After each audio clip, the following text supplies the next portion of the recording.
할렐루야. 오늘은 야고보서 4장 8절 말씀이 되겠습니다. 하나님을 가까이 하라. 그리하면 너희를 가까이 하시리라. 죄인들아 손을 깨끗이 하라. 두 마음을 품은 자들아 마음을 성결하게 하라. 우리가 하나님께 가까이 가는 것. 우리가 하나님께 가까이 가면 하나님께서도 우리에게 가까이 오신다는 거예요. 우리가 하나님께 가까이 가기 위해서 늘 기도하고 찬양하고 말씀 보고 묵상으로 기도하고 통성기도하고 이렇게 나아갔을 때 과연 하나님이 우리 앞에 하나님이 가까이 오실까? 그런 의문점이 생길 수도 있습니다. 우리가 여기서 오늘 본문 말씀처럼 정확하게 우리가 알아야 될 것은 하나님을 가까이 하라. 그러하면 하나님께서 너에게 가까이 오신다고 말씀하셨어요. 그런데 조건이 있습니다. 죄인들아 손을 깨끗이 하라. 두 마음을 품은 자들아 마음을 성결하게 하라. 분명하게 말씀하고 있는 것은 우리가 가까이 나간다고 해서 하나님께 가까이 오시는 것이 아니라 우리 마음을 정결하게 해야 되는 거예요. 손을 깨끗이 하고 두 마음을 품지 않는 상태에서 오직 한 마음으로 하나님께 나아갔을 때 하나님께서 우리에게 가까이 오신다는 것을 말씀하고 계십니다. 가까이 나간다는 것은 앵기조, 헬라어로 앵기조입니다. 나아가 접근하다.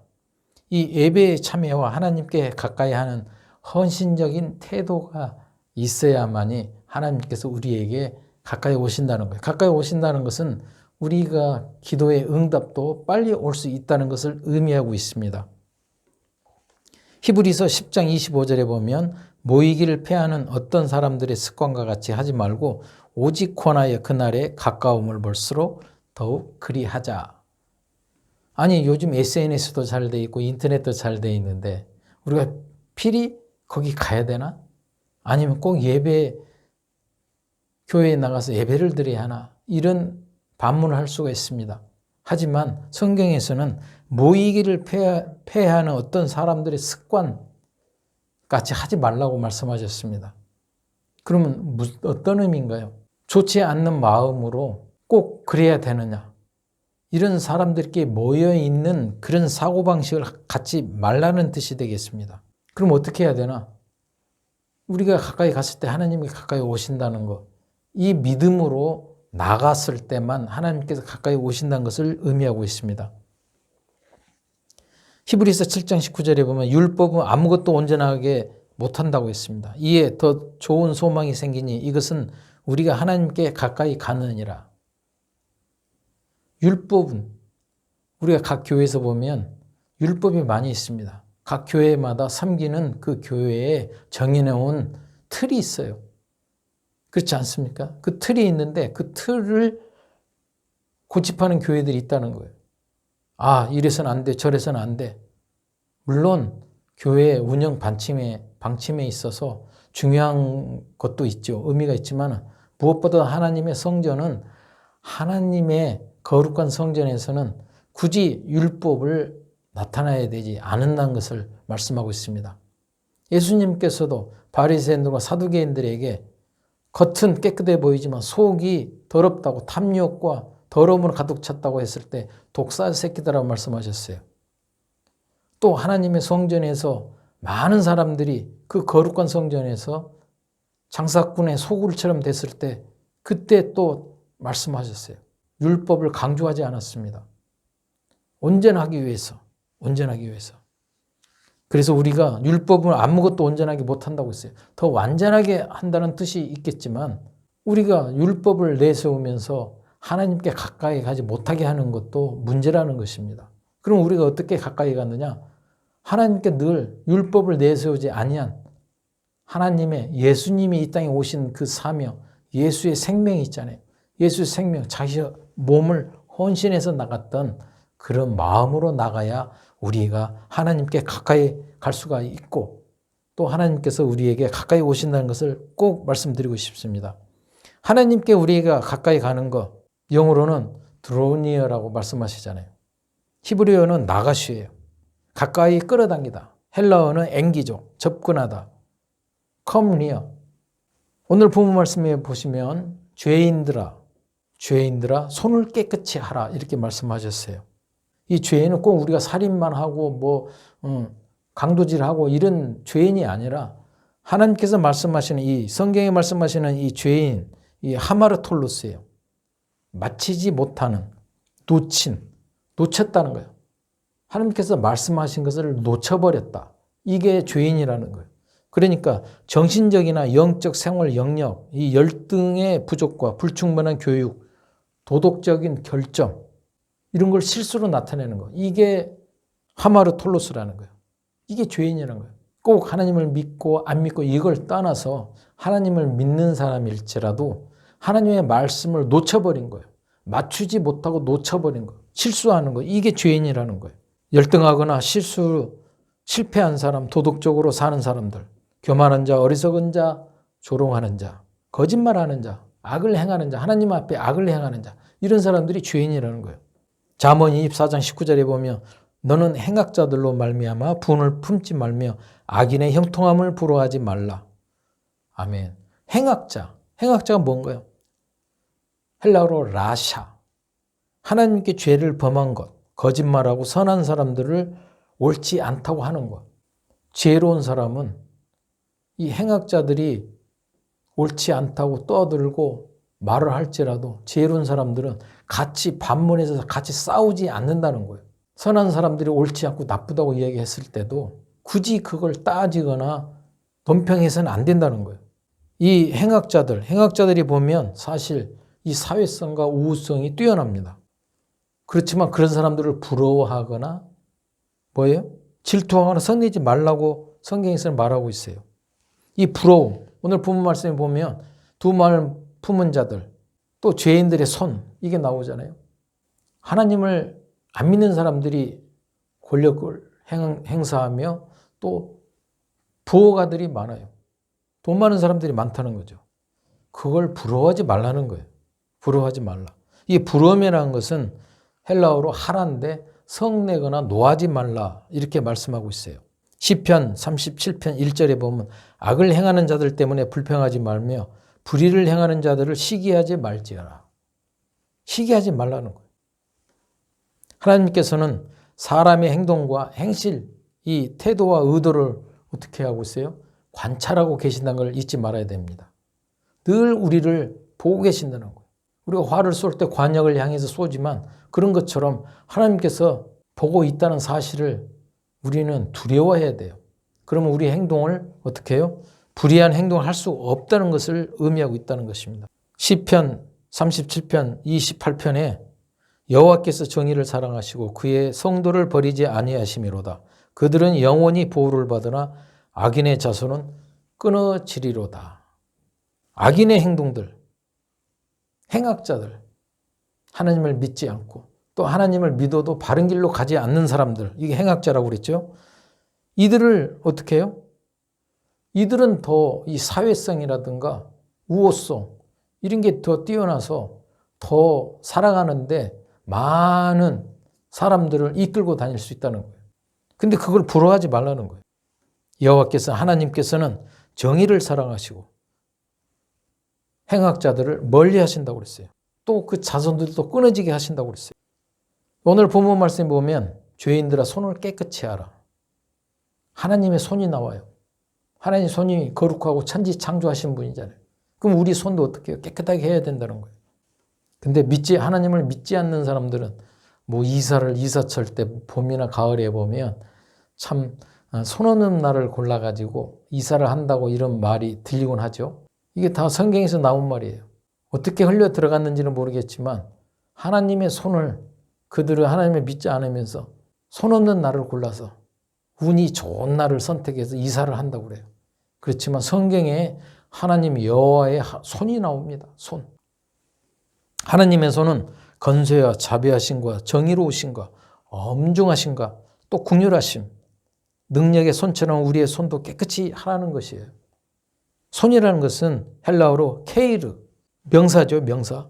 상징적으로 힘의 능력을 나타냅니다. 힘의 능력, 하나님의 능력, 두나미스. 이 손은 하나님의 전능하신 상징이라는 거예요. 전능하신 상징. 역대하 20장 6절에 보면 이르되 우리 조상들의 하나님 여호와여 주는 하늘에서 하나님이 아니시니까 이방 사람의 모든 나라를 다스리지 아니하시나이까 주의 손에 권세와 능력이 있사오니 능히 주와 맞설 사람이 없나이다. 하나님의 손, 어떤 손인가요? 이 천주 우주 만물을 창조하신 손입니다. 또 이스라엘에게 하나님, 구원과 해방의 손이죠. 이 손은 또 기호와 상징, 언어까지 담기고 있다는 걸 우리가 알아야 됩니다. 우리가 보면 손을 펴거나 또 접거나 또 우리가 상대방의 손님을 영빈 초대하거나 자리에 인도할 때 이렇게 손을 내미잖아요. 이 겸손의 의미예요. 또 머리를 싸매고 슬픈 거, 또 손뼉을 치는 거, 물건을 쥐고 만들고 손으로 또 뭘 치료하고 놀이하고 먹고 이 감정에 따라서 불쾌하거나 격렬한 흥분, 또 손을 뻗을 때 이 결심이 있잖아요. 결심. 또 뭐가 있나요? 직분을 채우는 이 손, 능력의 손이죠. 또 전달의 손, 엄숙한 이 사약의 손, 여러 가지 의미가 있어요. 또 이 손으로 숫자를 나타내면서 기호를 나타내기도 하고, 손의 통치, 또 엄숙한 선서하는 것, 이 여러 가지 상징이 있다는 걸 우리가 알아야 됩니다. 그래서 손을 깨끗이 하라. 사도 바울은 이 손으로 깨끗한 손으로 서신을 쓰고 자기 이름 서명을 했어요. 고린도전서 16장 21절에 보면 나 바울은 친필로 내게 문안하노니, 친필로 깨끗한 손으로 하나님의 말씀을 쓴 거예요. 각 교회에게 서신을 보낼 때 서신을 쓴 거예요. 옥중에서. 또 갈라디아서 6장 11절에 보면 내 손으로 너에게 이렇게 큰 글자로 쓴 것을 보라. 큰 글자. 의미는 글씨를 크게 쓴다고 해서 그게 큰 글자가 아니라 하나님의 그 크신 능력을 말씀하는 겁니다. 큰 글자는 두 단어잖아요. 큰과 글자. 이 펠리코스와 그라마는 무슨 뜻이냐? 얼마나 위대한 하나님의 문서인가. 천지창조하시는 하나님의 위대한 문서라는 거예요. 그 문서를 큰 글자로 의미하는 뜻입니다. 큰 글자가 글씨가 크다고 해서 큰 게 아니라 하나님이 그 크신 능력을 큰 글자로 하는 거예요. 깨끗이 하라. 오늘 본문에 보면 깨끗이 하라고 나와 있죠. 손을 깨끗이 하라. 카다리죠. 정결하게 정화를 시켜라. 로마 시대의 유대인 출신 역사가 또 정치가 요세푸스가 있습니다. 그 요세푸스가 뭐라고 말을 했냐? 땅을 정화한다고 말했어요. 땅을 깨끗이 정화한다고. 그런 마음으로 우리 자신도 정결하게 거룩하게 한 마음으로 가까이 갔을 때 하나님께서 가까이 오신다는 말씀이에요. 물리적, 의식적, 종교적, 도덕적, 하나님께 드리는 제의적 다 포함하고 있어요. 이게 다 정결의 의미예요. 죄로부터 깨끗하고 속죄를 하는 것을 말하고 있다는 겁니다. 의식적으로 깨끗이 하는 것. 마태복음 23장 25절. 화 있을진저 외식하는 서기관들과 바리새인들이여 장과 대접의 겉은 깨끗하되 그 안에는 탐욕과 방탕이 가득하도다. 겉은 깨끗할 수 있어요. 우리가 하나님 앞에 성전에 나와서 기도하고 찬양하고 말씀 듣고 기도하고 겉으로는 깨끗하게 볼 수 있지만 그 안에는 과연 우리 마음 안에 과연 정말 정결의식이 있고 깨끗한가? 이것을 생각할 때 우리가 하나님의 앞에 가까이 갔을 때 하나님께서 우리를 창조하셨기 때문에 더 잘하시잖아요.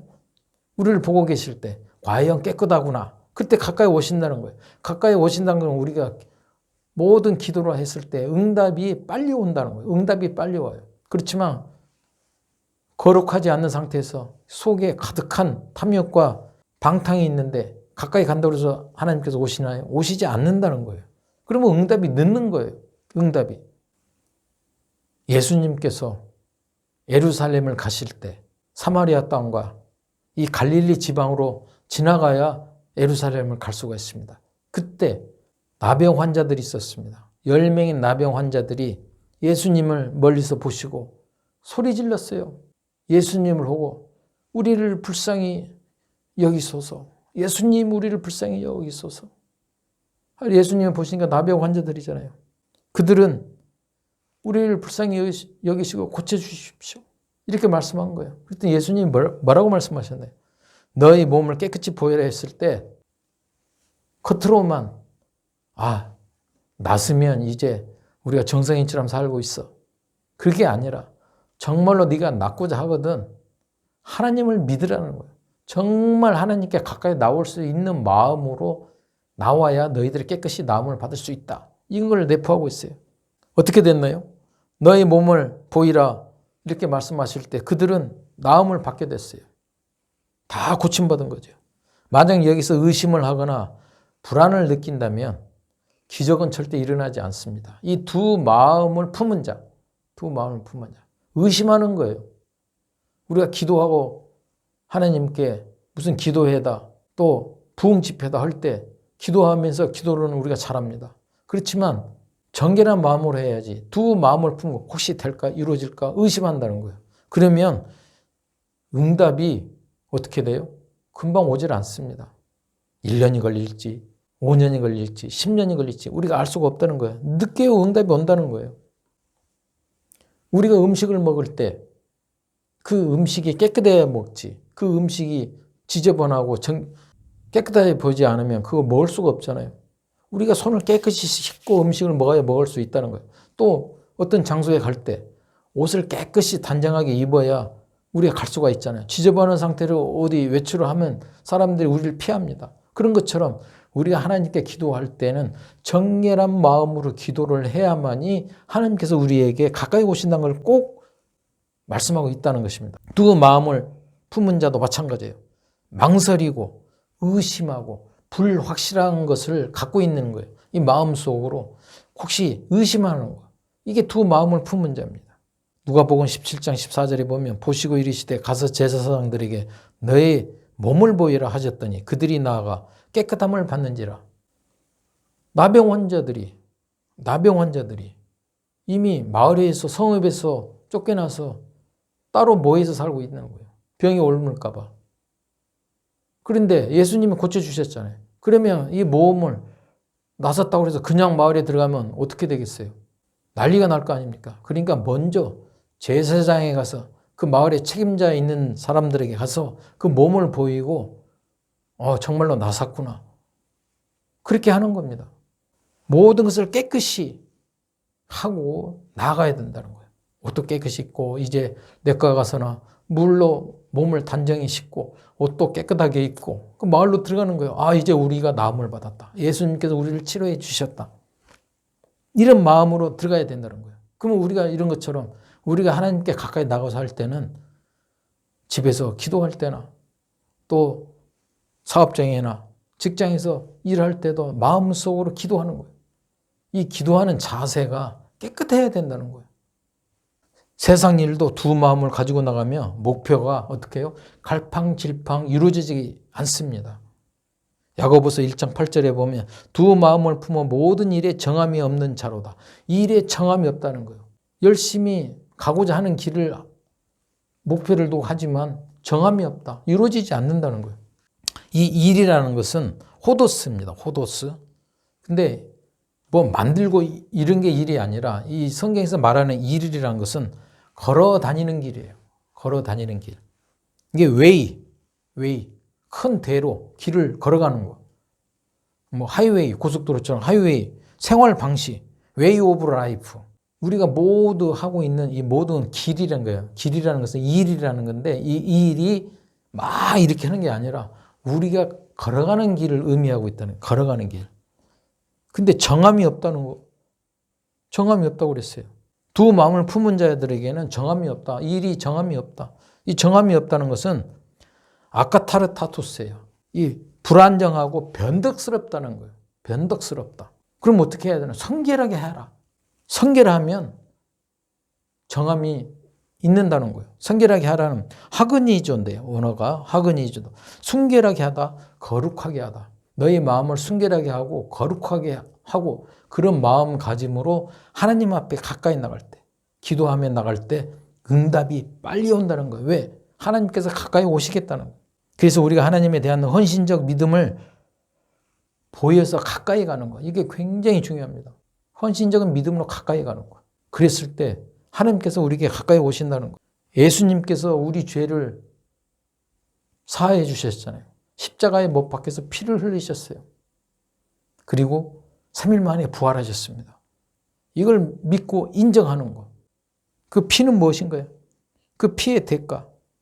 생명이요. 예수님의 생명이 우리에게 들어온 거예요. 그 생명이 묻어나서 성령이 나에게 이끄는 신앙대로 나가는 거. 이것이 바로 순결하고 거룩하게 하는 거예요. 이런 마음으로 가까이 간다는 거예요. 우리 오늘 본문 말씀 다시 한번 볼까요? 하나님을 가까이 하라. 그리하면 너희를 가까이 하시리라. 죄인들아 손을 깨끗이 하라. 두 마음을 품은 자들아 마음을 성결하게 하라. 똑바로 갈 수 있는 믿음. 우왕좌왕하지 않고 갈팡질팡하지 않고 또 의심하지 않고 헌신적인 믿음으로 예수님의 피의 성령의 능력으로 거룩하고 순결한 마음으로 걸어갔을 때 하나님께서 가까이 오시고 응답이 빨리 오신다는 걸 꼭 믿으시기 바랍니다. 그래야 우리가 성령의 능력이라든가 기도의 응답이라든가 부르짖을 때 응답이 빨리 올 수가 있으며 또 축복과 은혜를 우리가 체험할 수 있는 그 길이 분명히 열어진다는 것을 꼭 믿으시기 바랍니다. 불안정하고 변덕스러운 이 마음, 두 마음이 사라지게 해야 돼요. 사탄, 원수, 마귀, 귀신들은 항상 우리에게 유혹을 하고 있습니다. 유혹을 해요. 그 유혹을 뿌리쳐야 돼요. 그 뿌리친다는 것은 우리가 거룩하면 그들이 우리를 유혹하지 못한다는 걸 꼭 알아야 됩니다. 우리가 순결하고 거룩하면 깨끗하면 그들이 유혹을 하려고 해도 힘이 없어요. 왜? 예수의 피가 흐르기 때문에. 하나님의 건세와 능력이 우리에게 있으면 그들이 올 수가 없어요. 두려워하는 거예요. 하나님 이름을 두려워하는 거예요. 그걸 우리가 가지고 있을 때 능력이 일어나는 거예요. 능력이 일어난다는 것은 성령의 역사가 일어난다는 것입니다. 성령의 역사는 늘 우리가 하나님께 대화가 이루어진다. 커뮤니케이션이 돼서 그분의 능력을 우리가 정취할 수 있다는 거예요. 그럼 능력이 일어나는 거예요. 표적이 일어날 수 있다는 거예요. 이적이 일어날 수 있다는 거예요. 병든 자에게 기도했을 때 나을 수가 있어요. 영적으로 고통을 받는 자들에게, 우상 섬기는 자들에게, 또 유혹을 받아서 마귀에게 고통받는 자들에게 하나님의 이름으로 기도했을 때 그들이 치유받을 수 있다는 거예요. 나음을 받을 수 있다는 거예요. 이걸 우리가 꼭 알아야 됩니다. 내가 걸어간 길이 과연 올바르고 또 올바르지 않고 그걸 떠나서 과연 내 자신이 깨끗한가? 하나님의 여호와의 이름을 부를 때 내 자신이 깨끗한가? 깨끗하지 않는가? 10계명에도 나와 있는 여호와의 이름을 망명되게 하지 말라고 그랬잖아요. 그렇듯 우리가 하나님의 이름을 부르거나 예수님의 이름을 부르거나 그 이름을 부르면서 우리가 기도했을 때 정결한 마음, 두 마음을 품지 않는 깨끗한 순결한 마음으로 우리가 기도했을 때 하나님의 놀라운 능력이 임하고 하나님께서 우리의 기도를 들으시고 응답이 빨리 올 수 있다는 것. 이것은 바로 우리의 헌신적인 믿음이 정말 필요하다. 이걸 꼭 말씀드리고 싶습니다. 기도하겠습니다.